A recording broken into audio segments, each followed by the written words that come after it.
World War II movies from the 1970s hit different. Sure, the stories are timeless, but the way these 70s filmmakers brought them to life are totally next level.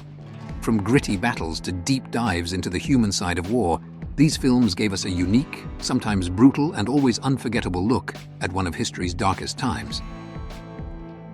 George C. Scott's Oscar-winning performance in Patton is arguably the best of his career, with a bombastic, unapologetic portrayal of George Patton. The screenplay, co-written by Francis Ford Coppola, is a warts-and-all portrayal of Patton, and one in which the combat rarely takes center stage.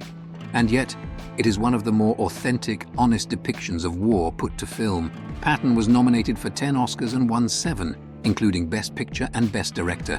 It should be required viewing every Memorial Day. It's that good.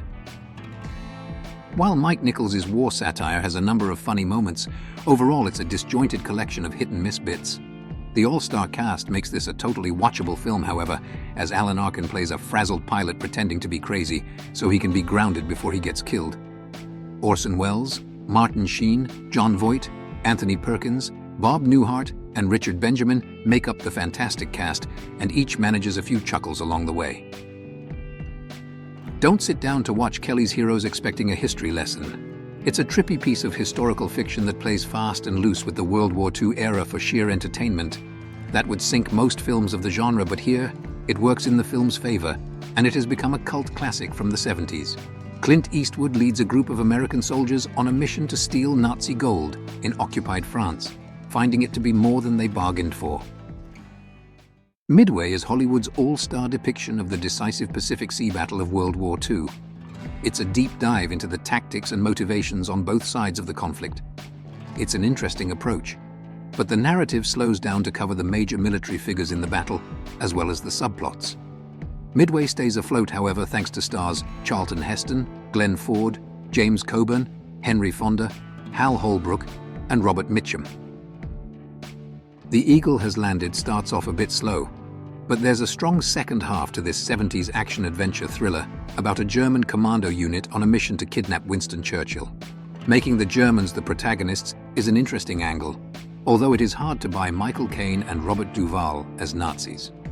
The film was directed by the wonderful John Sturges, who also helmed The Great Escape and The Magnificent Seven, and there's a solid finale. The attack on Pearl Harbor gets an epic retelling here, and like Midway, is both historically accurate and one of the best Navy films ever made. The movie splits between an American and Japanese cast and crew, with legends like Toshiro Mifune leading the Japanese side.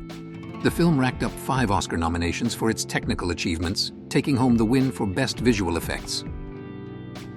Directed by Paul Verhoeven, this is a story of a group of friends in the Netherlands splintered by the Nazi occupation. 2 of them join the resistance, while others become collaborators, and their decisions have devastating consequences. Superbly acted, the film features many of the themes Verhoeven explored 20 years later in Starship Troopers. But this is the better film. It's a movie that even many Verhoeven fans are not aware of, but it is easily among his best films, and it deserves more attention.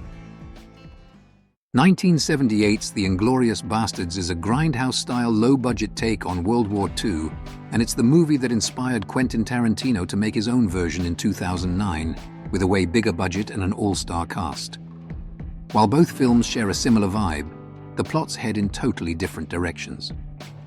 Instead of rewriting history, this one follows a group of American military prisoners who bust out in 1944 France and get roped into a mission to swipe a German V-2 rocket. Think The Dirty Dozen, but grittier and just as fun. James Coburn is excellent in director Sam Peckinpah's only World War II film. Cross of Iron is a brutal, dizzying look at the horrors of war on the other side, following a platoon of German soldiers on the Russian front. Coburn and the cast are put through the ringer. It is Peckinpah, after all, as they fight to survive while they're scheming superior angles for medals he didn't earn. A Bridge Too Far is a thoroughly detailed account of the Allies' Operation Market Garden in September 1944. Critics say it is actually too historically detailed. It does drag on at points. But director Richard Attenborough, Jurassic Park's John Hammond, intricately covers every facet of the disastrous battle. It takes nearly an hour for the combat to get rolling, but the second half is much stronger, and the film plays better while watching it in the comfort of your own home. The all-star cast featured literally dozens of A-list actors, most notably Sean Connery and Michael Caine, who are each fantastic.